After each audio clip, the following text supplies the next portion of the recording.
Can you solve this? 2 to the power 100 minus 2 to the power 99. Divide 2 to the power 101 plus 2 to the power 99. So what do you think? Is it hard or easy? Let's see. 2 to the power 100 and here is 2 to the power 99. We can write like 2 to the power 99 plus 1 minus 2 to the power 99. Okay, why we are writing this one we will discuss later.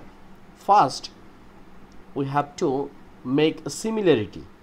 101, this one also we can write 99 plus 2 plus 2 to the power 99. Now 2 to the power 99 times 2 to the power 1 minus 2 to the power 99.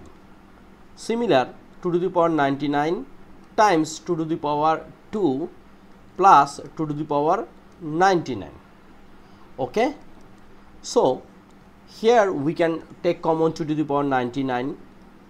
So here is 2 to the power 1 means 2 minus we already take common, so here is 1.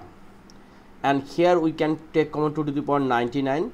So here is 2 square, it means 4 plus 2 to the power 99 already take common, so here is 1.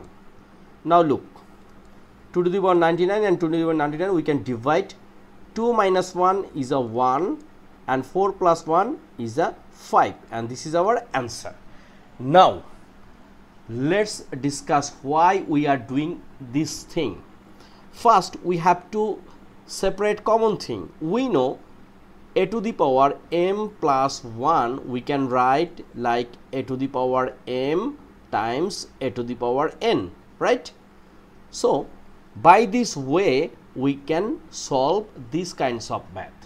So the law of indices, multiplication law, it's a very important thing, and I hope you clear this one. Our answer is 1/5. Thank you.